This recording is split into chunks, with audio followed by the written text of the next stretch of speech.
अवाजी समातुन ताई Radio voice of Sindh London.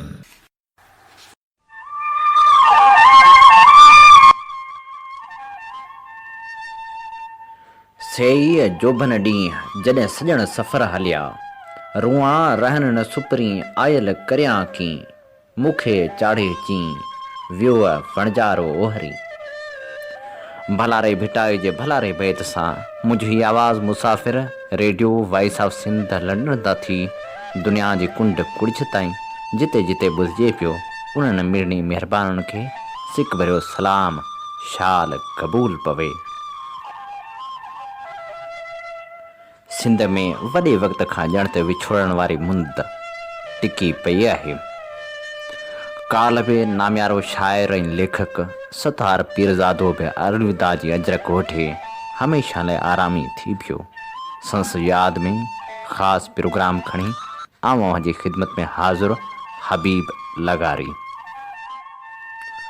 नामियारे लेखक शाइर साफ़ी मुतरजम सतार पीरज़ादे जो पूरो नालो अब्दुल सतार हो। संस वाल जो नालो दोस्त अली पीरज़ादो आहे। संस जनम 29 जनवरी 1950 ते बलहड़ जी भरिसां ॻोठ हाजी लाल बख्श शेख तालके ॾोकरी ज़िले लाड़काणे में थियो। हुन इब्तिदाई तालीम 1962 में ॻोठ जे स्कूल मां वरिती। मैट्रिक 1968 में गवर्नमेंट हाई स्कूल ॾोकरी मां पास कयाई ऐं BA 1978 में सिंध यूनिवर्सिटी जामशोरे मां कयाई। सतार पीरज़ादे मुलाज़मत जो आगाज़ 1968 में लेब असिस्टेंट तौरु कयो। सतार साफ़ जो आगाज़ रोज़ानी अवामी आवाज़ खां कयो। उनजे हफ़्तेवार अदबी सुफ़े तख़लीक़ जो 2.5 सालनि ताईं इंचार्ज पिणु रहियो। सतार पीरज़ादो सिंधी अदबी अकेडमी कराची जे प्लेटफार्म तां हिन वक़्त ताईं 40 खनि किताब छपाए चुको। संस तिबेज़ाद किताबनि में सेई जोबन ॾींहुं कहाणी जो किताब 2008 में छपजी मंज़र आम ते आयो। संस शाइरी जो किताब सूरन सांभाउ 2010 में शाया थियो। जॾहिं त हुन मशहूर लेखक ख़लील जिब्रान जे किताब पैगंबर जो तर्जुमो कयो ऐं मूंखे मोहबत आहे 13हों सिज सरमद शहीद सुमेत हुन जा केतिरा ई किताब छपिया। हुन शेख याज़ जे कहाणी जो उर्दू तर्जुमो पिणु कयो, जेको आवारा जे नाले सां 2009 में शाया थियो। सतार पीरज़ादे काल्ह 17 सालनि जी ॼमार में दिलि जे दौरे सबबि दम धणी हवाले कयो। सतार हिकु धीअ सिंधू पीरज़ादो ऐं पुटु सारंग पीरज़ादे खे सोगवार छॾियो, जॾहिं त संस घरवारी कुझु अरसो अॻु लाॾाणो करे वई हुई। सिंध जे अदबी हल्के सतार पीरज़ादे जे विछोड़े खे सिंधी अदब लाइ वॾो नुक़सानु करार ॾिनो। हुन जे मढ़ खे बलहड़ जी भरिसां अबाणे कब्रिस्तान में मिटी माउ हवाले कयो वियो। हूअ तोड़ जो हाण मिटी में मिटी थी चुको ऐं आरामी थी चुको, पर संस लिखियल किताब अॼु बि जागनि था। संस लिखणियूं अॼु बि मौजूदु आहिनि। हूअं बि वक़्तु जॾहिं बि पासो मटाईंदो आहे त न ॼाण केतिरनि शख़्सियतनि खे असां वटां पाण सां गॾु खणी हलियो वेंदो आहे, पर रहिजी वेंदियूं आहिनि त यादूं जिन खे केर बि विसारे न सघंदो आहे।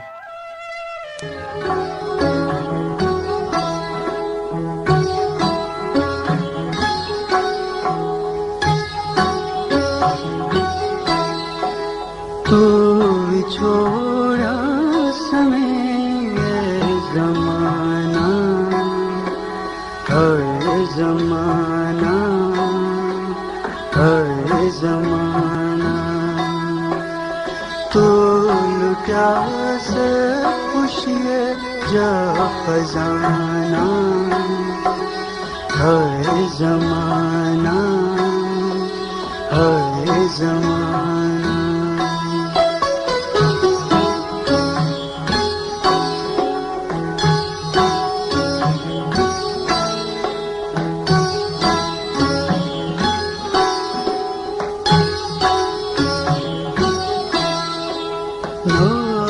नूरिए जो नूरी नजारो अज सुनो की झलक नारो नाहे नूरी जो नूरी नजारो अज सुनो की झलक नारो प्यार जा खत्म थी अफसाना हाय ज़माना हाय ज़माना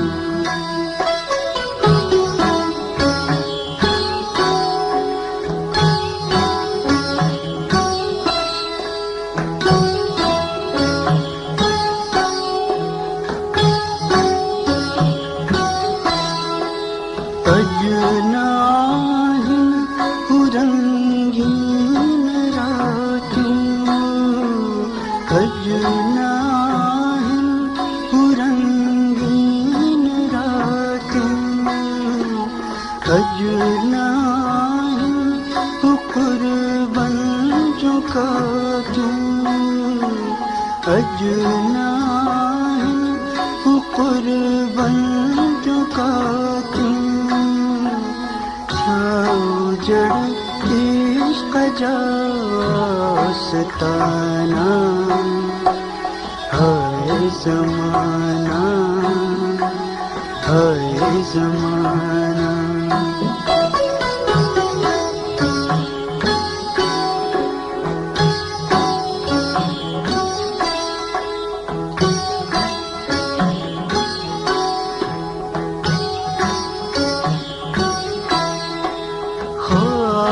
थीरा सिकंदर दारा खाक थीरा सिकंदर दारा यात हाल हती तख्तवारा याल हती तख्तवारा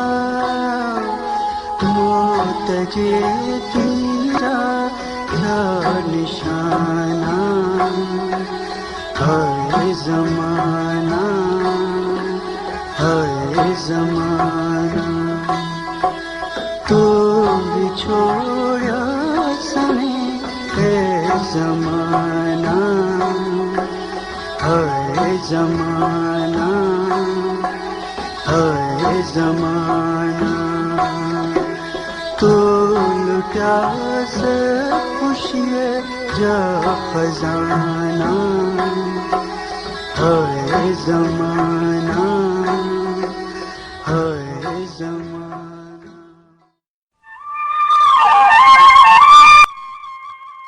ही खूबसूरत आवाज़ हो आशिक अरबाणी जो अमी ॿुधी रहिया आहियो radio voice of Sindh London ऐं आउं जो मेज़बान आहियां हबीब लगारी।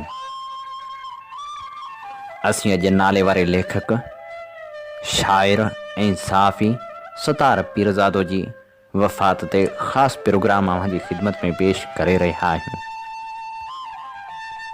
सतार पीरज़ादे जिते ज़िंदगी जा अमल पल सहाफ़त खे ॾिना उते हुन केतिरियूं ई लिखणियूं लिखियूं। हुन लिखियो अजीब बात आ केॾी चुप चुपात आ अन्याउ थिए पियो सभु को ॾिसे पियो को बि कुछे न पियो हर को लुछे पियो ऐं हर को पुछे पियो छाजे करे माठा वाई त हर वात आ छो ॾाढ थो पॾे घाटे मथां चढ़ी कंध मरोड़ थो करे नका दाहवा उथी खड़ो थियण सिवा न ॿी राह आ का बि दानिश न को ॾाह आ हर को हिते बेराह आ को बि उथे नथो दग को ॾसे नथो रहबरो दानिश्वरो उथो अचो अचो क़ौम जो बचो बचो ज़ुल्म थो सहे पियो ख़ौफ़ में रहे पियो अचो अचो भेड़ा थियो पंहिंजा वेढ़ा ॾिसो ॼण सुञ थी विया किथ उञ में मुआ के रुञ में मुआ हर मुख जो मुखड़ी हुई कीअं कुमाइजी वई का बहार आणे विझो का मूमल बि माणे विझो नओं सिजो भारियो डर त ॾे हथां टारियो ॼण न कंहिं सुध आ न को समा हुआ वेरी सभई मारियो पंहिंजा सॼो ऐं सारियो। केॾी अंधेरी रात आ अजीब बात आ पोइ बि चुप चुपात आ पोइ बि चुप चुपात आ। सतार पीरज़ादे खे भेटा पेश कंदे लियाकत राजपर लिखियो। बलहड़े जी ज़रखेज़ मिट्टी मां पैदा थियल शाइर अदीब कहाणीकार कालमकार ऐं मुहक़िक़ सतार पीरज़ादो ज़िंदगी जे ॾुखनि ऐं तकलीफ़ुनि मां गुज़री ठोठ ऐं मुकमिल थी अदब जे उफ़क़ ते निर्वार थियो। सतार पंहिंजे मुताले तजर्बे ऐं मुशाहिदे ज़रिए पढ़ंदड़नि खे केतिरा ई किताब ॾिना जिन में शाइरी नसर कहाणियूं मज़मून ऐं तर्जमा शामिल आहिनि। सतार जॾहिं क्लास में पढ़ंदो हो त हू बीमार थी पियो जंहिंजे करे हुनखे कुझु अरसे लाइ घर में क़ैद थी रहणो पियो ऐं घर में वक़्तु काटणु हुन लाइ ॾुखियो हो। संसि सौट मीर मोहम्मद पीरज़ादे खे किताबनि पढ़ण जो वॾो शौक़ु हो ऐं हुन वटि को न को किताब हथ में मौजूदु हूंदो हो। हिकु ॾींहुं पीरज़ादे जी बोरियत ॾिसी हुनखे हिकु सिंधी रिसालो ॾिनो त हू उहो पढ़ी पंहिंजो वक़्तु काटे। उनखां अलावा हिकु ॾींहुं सतार खे मीर मोहम्मद कहाणी जो किताब पढ़ण लाइ ॾिनो जंहिंसां संसि किताब पढ़ण लाइ दिलचस्पी वधी। मैट्रिक पास कई त हुनखे टंडोजाम में सिंध एग्रीकल्चर रिसर्च इंस्टीट्यूट में नौकरी मिली जिते अॻु में ई हुनजो सौट मीर मोहम्मद रिसर्च ऑफिसर तौरु कमु करे रहियो हो जंहिंसां हुन रहणु शुरू कयो।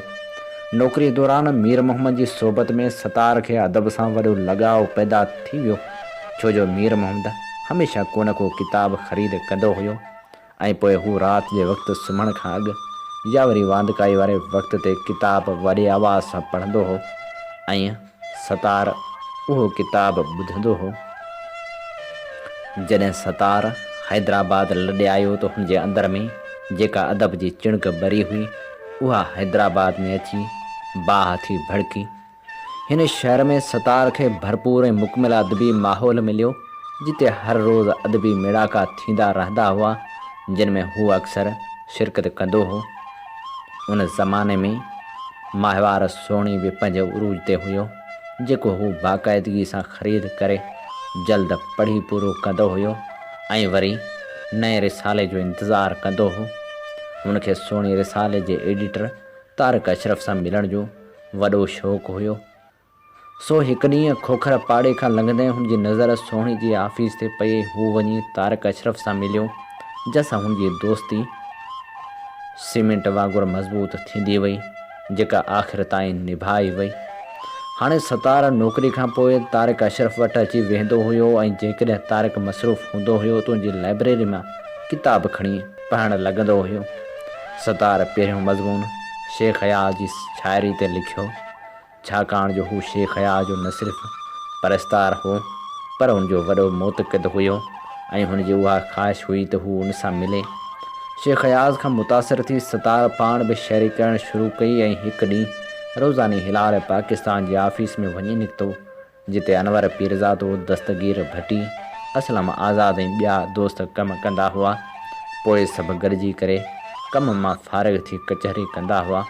उते वेठे हुन कुझु शाइरी जूं सिटूं लिखी वरितियूं जेके हुन अनवर पीरज़ादे खे ॾेखारियूं जेके हुन असलम आज़ाद खे ॾिनियूं। हुननि उहा शाइरी दुरुस्त करार ॾिनी अख़बार जे हफ़्तेवार मैगज़ीन में शाया कई। उनखां पोइ हू मुसलसल शाइरी कंदो ऐं लिखंदो रहियो ऐं अणछपियल शाइरी खे सूरन साबाव जे नाले सां किताबी सूरत में 2010 में पधरू कयाई। हुनजी उहा शाइरी घणी क़दुरु सियासत ते आहे जॾहिं त हुनजा लिखियल मज़मून शेख हयात जी शाइरी शख़्सियत ते ॿुधल आहिनि। सतार जे लिखण जी रफ़्तार ॾींहों ॾींहुं तेज़ थींदी वई जेका माहवार सोणी खां अलावा ॿिनि अख़बारनि ऐं रिसालनि में बि छपजणु लॻी जंहिंसां हूअ अदबी दुनिया में मुतारिफ़ थी वियो। कहाणियुनि ते ॿधल किताब सेई जो भिन ॾींहुं पढ़ंदड़ में घणो मक़बूल थियो। जॾहिं त किताब सिंधु किनारे गीत में हुन पंहिंजे ॻोठ जे शाइरनि खे कलमबंद कयो। शेख हयात जे कहाणी जे किताब आवारा खे सतार सिंधी मां उर्दू में तर्जुमो करे उर्दू पढ़ंदड़नि लाइ हिकु तोहफ़ो ॾिनो आहे। जॾहिं त ॿिनि तर्जमनि जे किताबनि में अमृता प्रीतम जो नावलेट 13 सच सरमद शहीद शामिल आहिनि। हूअं त किताब जी चङी भली फ़हिरिस्त आहे, उन्हनि मां वॾा वणकार जा बि अहमियत रखे थो। किताबनि छापण लाइ सतार हिकु दोस्त डॉक्टर पंजवाणी सां मिली करे सिंधी अदबी अकेडमी जो क़याम अमल में आंदो, जंहिंजे प्लेटफार्म तां 45 खां मथे किताब मुख़्तलिफ़ लेखकनि जा छापिया ऐं किताबनि जा तर्जमा करे शाया कया। उन्हनि मज़ा हुन 2 किताब ख़लील जिब्रान जा बि शाया कया, जिन खे सतार उर्दू मां सिंधी में तर्जुमो करे शाया कयो। ॿियनि नावलेट में जमीला ऐं नौशीन जा लिखियल आहिनि। उन खां अलावा शाह लतीफ़ जी वाई ऐं सिंधी वाई जी ओसर पिणु सतार लिखी किताब शाया कयो, जंहिंजी वॾी अदबी दुनिया में अहमियत आहे। सतार पीरज़ादे हिकु वॾो वक़्तु अवामी आवाज़ जो अदबी सुफ़ो पिणु संभालियो। उहो सिंधी अदबी संगत हैदराबाद जो ख़ज़ांची रही चुको। तॾहिं संघ जूं गॾिजाणियूं नियाज़ हुमायूनी जी आफ़ीस में थींदियूं हुयूं ऐं उन वक़्तु जनरल सेक्रेटरी इमदाद हुसैनी हुयो। उन ज़माने में डॉक्टर मोहम्मद इब्राहिम ख़लील जो लिखियलु किताब इबरत कधा हुनजी ज़िंदगी ते वॾो असरु छॾियो, जंहिंखां पोइ हुनजी ज़िंदगी में काफ़ी तब्दीली आई। हुनखे क्लासिकल ऐं नीम क्लासिकल मौसीक़ी तमामु घणी वणंदी हुई, जंहिं लाइ हुन वटि आख़िर ताईं टेप रिकॉर्ड ऐं ऑडियो कैसेटूं मौजूदु रहियूं। सतार खे पंहिंजी सकाफ़त ऐं मागन मकाननि सां वॾो चाह हो। हुन चाहियो थे सिंध जी कुंड कुड़छ घुमी ॾिसे। जीअं भेटाए ऐं अयाज़ घुमी ॾिठी, जंहिंखां पोइ उन्हनि जी शाइरी में निखार आयो। पर माली वसीलनि जी अणहूंद ऐं सिहत सही न हुजण जे करे हुन लिखण ऐं पढ़ण ताईं पाण खे महदूद करे छॾियो। सिंधी ॿोली सां हुनखे वॾो इश्क़ हो ऐं चवंदो हो, अफ़सोस आहे उन्हनि सिंधी दोस्तनि ते जिन ग़ैर सिंधी औरतुनि सां शादी करे पंहिंजे औलाद खां सिंधी ॿोली जो मादिरी हक़ खसे वरितो, ऐं कुझु जेकॾहिं ॻाल्हाइनि बि था त सिंधी ज़ुबान खे एतिरो त ज़ख़्मी कयो अथनि जो अखियुनि में ॻोढ़ा वही था पवनि। हुकूमत खे उन जे इदारनि खे रेडियो टीवी ऐं ख़ानगी सिंधी चैनल ऐं अख़बारनि जे मालिकनि खे हमेशह हुन गुज़ारिश कई थिए त सिंधी ॿोली में हद खां वधीक ग़ैर सिंधी ॿोलियुनि जे लफ़्ज़नि जो इस्तेमालु बंदि कयो ऐं ॿोली जा सही तलफ़ुज़ इस्तेमालु कयो, न त हिकिड़े ॾींहुं असांजी ॿोली बि दुनिया जे केतिरनि ॿोलियुनि वांगुरु मतरूक थी वेंदी। उन खां अलावा हुकूमत खे घुरिजे त सिंधी ॿोली ख़ानगी स्कूलनि में पढ़ाइण लाइ क़ानून ते अमल कराए। सतार जी शेख अयाज़ सां बि तमामु घणी वेझड़ाइप रही ऐं हू अक्सर शेख अयाज़ सां घर मिलणु वेंदो हुयो, ऐं जॾहिं हू बीमार थी अस्पताल वियो उते बि हुनजी ख़िदमत कयाई। सतार पीरज़ादे जी लाइब्रेरी आहे त नंढी, पर उन में जेका किताबनि जी कलेक्शन आहे उहा तमामु घणी सुठी आहे, पर उन में भिटाई शेख अयाज़ जी शाइरी ऐं तसौफ़ ते वॾो मवाद आहे। हुनजी ख़्वाहिश हुई त हू शाइरी जे मैदान में जिन शयुनि ते कमु न थी सघियो आहे उन ते कमु करे, पर वरी बि माली हालत रस्ते में रुकावट बणिजी वई। बहरहाल हुनखे जेको बि वक़्तु मिलियो उहो हुन भेटाई जहिड़ कराची यूनिवर्सिटी जे कमनि ऐं गुज़िरियल वक़्त जी यादनि खे सहेड़े रोज़ानी अवामी आवाज़ में हर हफ़्ते अचर ते मज़मून लिखी हिकु तारीख़ मुरतब कई, ऐं उन सां हुन माण्हुनि खे ॼाण बि ॾिनी थी। हूं बि वक़्तु जॾहिं बि पासो बदिलाईंदो आहे त माण्हू नेठि अलविदा जी अजक ओढे हलियो वेंदो आहे। जीअं अनवर कमराणी जी शाइरी ॻाईंदे सरमद सिंधी चई ॾिनो हो,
अमी ॿुधी रहिया आहियो radio voice of Sindh London.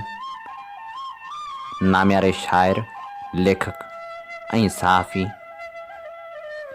सतार पीरज़ादे जी यादि में ख़ासि प्रोग्राम पेश कयूं पिया ऐं आउं अॼु मेज़बान आहियां हबीब लगारी।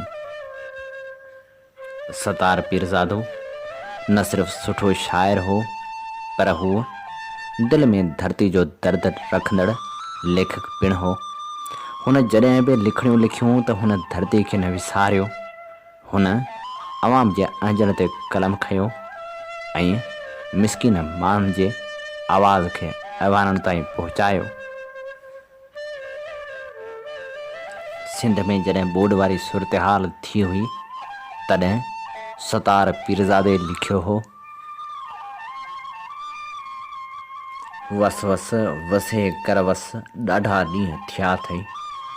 बरसाति जो पवण बुठ धरतीअ धरती जी आस जी पुॼाणी या धरती जे सपने जी साभियां सॾिबी आहे। धरती खे रेजींदो संस ततल सीनो सिराब थियण खां पोइ सुख जो साह खणंदो आहे त फिज़ा में गर्मी जो पद हेठि किरी पवंदो आहे ऐं सिंध जी धरती साई चोच शाल ओढ़ींदी आहे, जंहिं के पीला गुल के गुलाबी गुल के सफ़ेद के वांगणाई ऐं न ॼाण कहिड़ा कहिड़ा खोंबा खिली पवंदा अथसि, जो धरती ते इंसानी नज़र पवंदे ई जिस्म ठंडा ठार थी वेंदा आहिनि। पर हिन मौसम जी चौमासी जे आख़िर में यानी अगस्त या बटे जी आख़िरी ॾहे खां पोइ जेको बरसातनि जो सिलसिलो शुरू थियो आहे, तंहिंखां त या ख़ुदा पनाह, हिन साल जी चौमासी जे बरसातनि जो मारो सिंध जे सामुंडी पटी ते थियो आहे, जेका कराची खां वठी बदीन जे छेड़े यानी 0 पॉइंट ताईं फैलियल आहे। उहा सिंध जी समूरी पटी कुदरती तौर ते जर खारो ऐं सिम ऐं कलर जजो हुअण करे सदाईं आली रहंदी आहे। हल्के क़िस्म जी माख पवण सां गपलो थी वेंदो आहे ऐं सिज जो तिखो ताव बि उन धरती तां उहो पाणी सुकाए न सघंदो आहे। वेतर वसे मींहुं, पोइ त राति ऐं ॾींहं गपी गप हूंदी आहे। रस्ता रिंद बना ॿारा पाणी पाणी माण्हुनि जे लाइ घर मां निकिरण ई अज़ाब थी पवंदो आहे। नुक़सानु केतिरो थियो आहे, काथो कीअं लॻे, इहो त तॾहिं लॻाए सघिबो जॾहिं मींहुं वसी वस करे ऐं का कर ॾे, का साही पटे या मुंद मटिजे, मून सून जी हद टुटी पवे त ख़बर पवे त इंसानी माली जानवरनि फसल ऐं घरू सामान मिलाए केतिरो नुक़सानु थियो आहे। उन काथे खां पोइ उनजो अज़ालो करणु कंहिंजे वस में आहे। केरु छा छा करे थो सघे। सिंध जो सरदार ऐं जागीरदार त ॿई हथ पंहिंजे पेट ऐं वात में विझण जो आदी आहे ऐं साईं अली अहमद बिरोही चवाणी त सिंधी मुसलमान में चैरिटी जो तस्वर ई कोन्हे, उहो कंहिंजी कहिड़ी इमदाद कंदो। हीअ जो गुज़िरियल साल ॿाहिरिनि मुल्कनि मां मिलियल इमदाद जे लाइ रोज़ु रोज़ु अख़बारूं उहे ख़बरूं ॾींदियूं आहिनि त उहा इमदाद मुस्तहक़ माण्हुनि खे नथी मिले या स्टोरनि में बंदि आहे ऐं उतां केॾांहुं गुम थी वञे या उहा गर्मी जे करे ख़राबु थी वञे थी। वताए फ़क़ीर चवाणी मुई सहायो कंहिंखे ॾेई न सठ वारी हालत असांजे मुहदार करे रहिया आहिनि त पोइ वज़ीर बि उन्हनि जो औलाद त आहिनि। उन्हनि मां को बि अहिड़ो आहे जेको हिन हालत में पंहिंजे तक जे अवाम सां रुॻो सखणी हमदर्दी करणु वियो हुजे। माण्हू दाहूं पिया कनि, ॻोठणा ॿाॾाइनि पिया ऐं संदन नुमाइंदा बासरनि जे पेर चट में रुधल आहिनि। आम त कुत ख़ल्क़ आहे तंहिंखे रिझाए वठिबो वारी कार उन्हनि जी सदाई रही आहे। असांजी सिंध जा ॿ हिसा अहिड़ा आहिनि जिन जो सहारो दारो मिदार बरसाति ते आहे। उहे आहिनि थर ऐं काछो। थर बाबति इहे ख़बरूं आहिनि त थर जे सवेरा साह वेस हुडियो आहे, उते गोलाड़ा ऐं गुगर फुटी पिया आहिनि। कारूंझर ते मोर टहकण लॻा आहिनि, ॾुथ ऐं ॾवरा फुटी पिया आहिनि। पर जेकॾहिं बारिश उते ई दंग करे त संदन वारा न्यारा थींदा ऐं जे अञा बि उठो ऐं पलर जो पाणी मुदाइतो न सुको त फुटल सलाब सड़णु शुरू थी वेंदा। वाह कुदरत तुंहिंजो कमाल, उहा ई बारिश जा पाणी सिला उभारे, उहा ई बारिश जा पाणी सिला साड़े छॾे। काल्ह कपींदे सावा सिला मूंखे ईअं लॻो हो ॼण मां कंहिंजो साह वठां पियो, ॼण मां कंहिंजो साह वठां पियो। सतार जे नसर जो इहो ई त कमाल हो जो संसु नसर पंहिंजी तरफ़ छिकींदो हो। संसु शाइरी में बि उहा ई ख़ूबसूरती हुई। हूअ हिके वक़्तु सुठो लेखक, सुठो शाइर ऐं सुठो मुतरजम ऐं सुठो सहाफ़ी हो।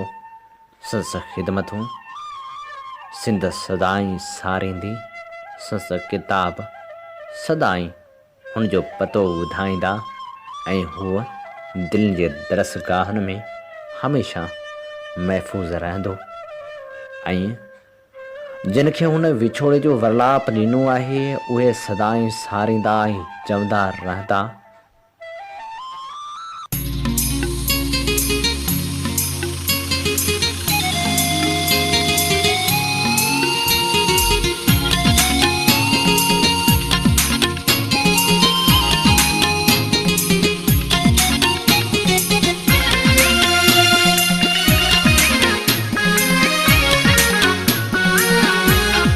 छोड़ो यार जानीअ जो लॻो ॾाढो ॾुखियो आहे। छोड़ो यार जानीअ जो लॻो ॾाढो ॾुखियो आहे। मुंहिंजी क़िस्मत में जानी, मुंहिंजी क़िस्मत में जानी अलाए छा लिखियो आहे। छोड़ो यार जानीअ जो लॻो ॾाढो ॾुखियो आहे।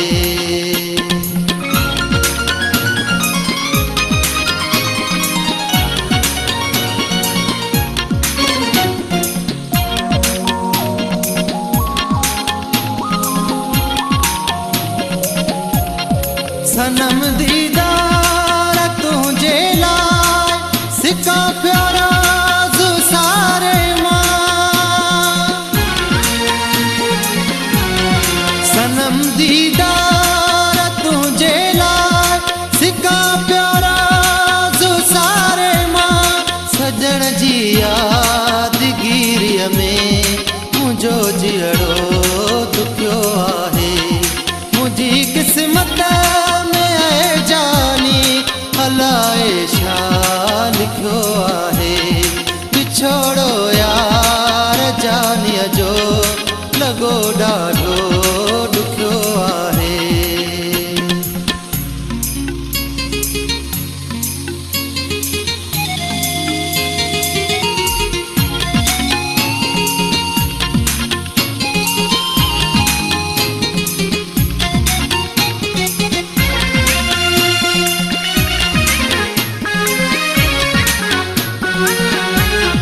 विसारण सां न विसरे थो तसवुर यार जानीअ जो। विसारण सां न विसरे थो तसवुर यार जानीअ जो। मुंहिंजे वजूद में मिठड़ा हाणे छा रखियो आहे। मुंहिंजी क़िस्मत जानी अलाए छा लिखियो आहे। छोड़ो यार जानीअ जो लॻो ॾाढो ॾुखियो आहे।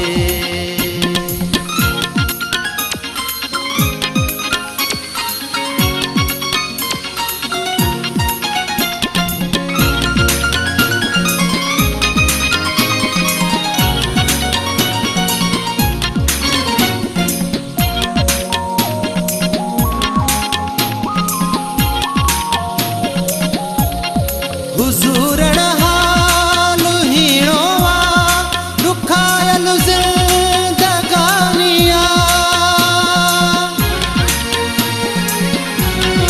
हुज़ूरण हाल हीणो आ रुखायल ज़िंदगानिया। दम दौर दर्दन जो ॾुखियो आहे, ॾुखियो आहे। मुंहिंजी क़िस्मत में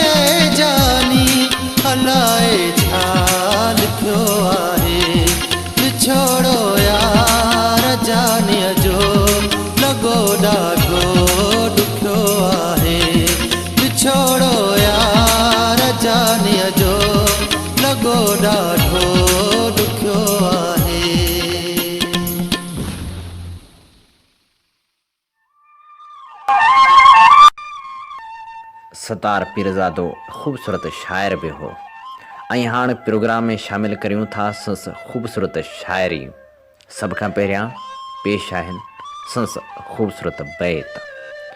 गुलफुल गाह घसन चोॾस थी सुरहान, वसीअ वियो वॾ फुड़ो वण टिण था वेसन, पिरीं शाल पुरझन मुंद सदा मामरा, अच्छा गुल ईवणी जा टारी टारी थी बहके, चतूं चीहा झिरकियूं टिटीहर टहके, मुंद सॼी महके तोड़े ॾींहं तपी विया, पीरूं खबड़ न खोड़ का मुंहं झलिया कारड़ा, तड़गे पाणी पांद में झोल भरनि था ॿारड़ा, तो कीअं मुंहिंजा यारड़ा विसरिया वरण ॾींहड़ा, बाख फुटी जो माक जरकीअ लही जी लाम, राति सुबुह ऐं शाम माण्हू सीअ सुकाया, ॾिनम तोखे ॾाज में लुड़क अखियुनि लाड़ी, साह नई साड़े जुदाई हिन जियो खे।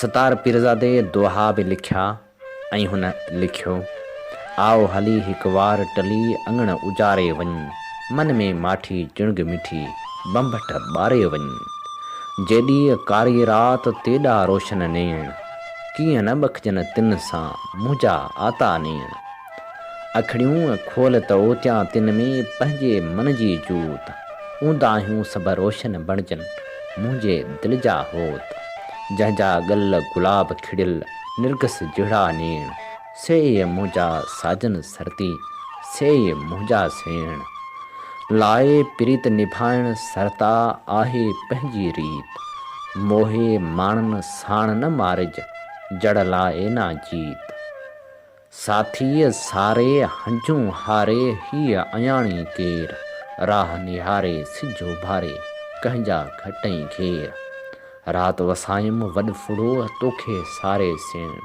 कंहिंजा सारियम की न की सरत्यन ॾिना जे वेण। सतार पीरज़ादे ख़ूबसूरत गीत लिखने लिखियो, तुंहिंजी सार सताए साजन पल पल थी तड़पाए, तुंहिंजी सार सताए साजन तुंहिंजी सार सताए, केॾा ॾींहं विछोड़े पीड़ा कीन लधी तो सार, के जो मासा गुज़रिया लंघी विया सवें बहार, कूंज लंघी कुरलाए साजन पल पल थी तड़पाए, तुंहिंजी सार सताए साजन तुंहिंजी सार सताए साजन, हेला ची कर मेल ॾुखे हिन ॾेल सदो कर दारूं, साह सुके यार रिझे कीन करे वाले कारूं, सूर अंदर जड़ लाए साजन पल पल थी तड़पाए, आओ हली पोइ ॾेह भली ॻाल्हियूं ॻाए कीन मुड़े, चोरियो मुंहिंजो चित आहे कन पे हिन चंग चढ़े, साह संदम से ॾाए साजन पल पल थी तड़पाए। हुन बहितरीन चौसिटा बि लिखिया ऐं जॾहिं चौसिटा लिखियाई त लिखियाई, कोई फ़रिश्तो नाह भल खणी अदीब हुजे, चार किताब लिखण शराफ़त जी निशानी नाहे, करे ॾोह सवाब थो हर को पंहिंजे लाइ, आबिद जी निशानी त कोई नग़मो नाहे, साॻियो मां आहियां साजन साॻिया मुंहिंजा हाल, साॻियो आहे जग सारो साॻिया जग जंजाल, कुर्ब त रहियो नाहे कंहिंजी दिलि में यारो, हर को हाण तके पियो कंहिं ॿिए जा माल। इन ते अॼोके प्रोग्राम जा समूरा रंग हवाउनि में विखरी चुका। पंहिंजे मेज़बान हबीब लगारी खे ॾींदा इजाज़त। अलाह निगहबान। सिंधु मुंहिंजी अमा सूह तुंहिंजी मथां छा लिखी, छा लिखां छा लिखी छा लिखां, सिंधु मुंहिंजी अमा, दुनिया जा सिंधियो हिक मुठ थी सिंध बचायो। सिंधु मुंहिंजी अमा सूह तुंहिंजी मथां छा लिखां। सिंध जो क़ौमी आवाज़ Radio voice of Sindh London.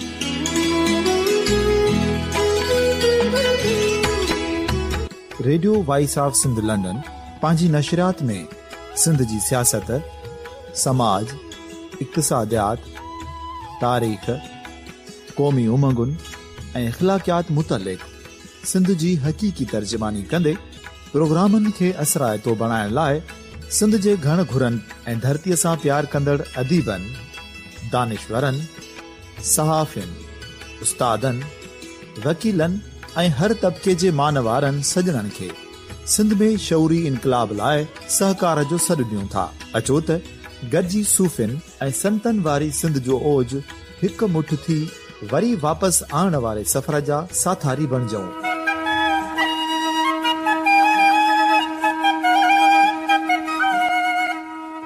हिकु नए सुबुह जी शुरूआत जो पड़ाॾो घर घर, ॻोठ ॻोठ ऐं शहर शहर ताईं पहुचायो।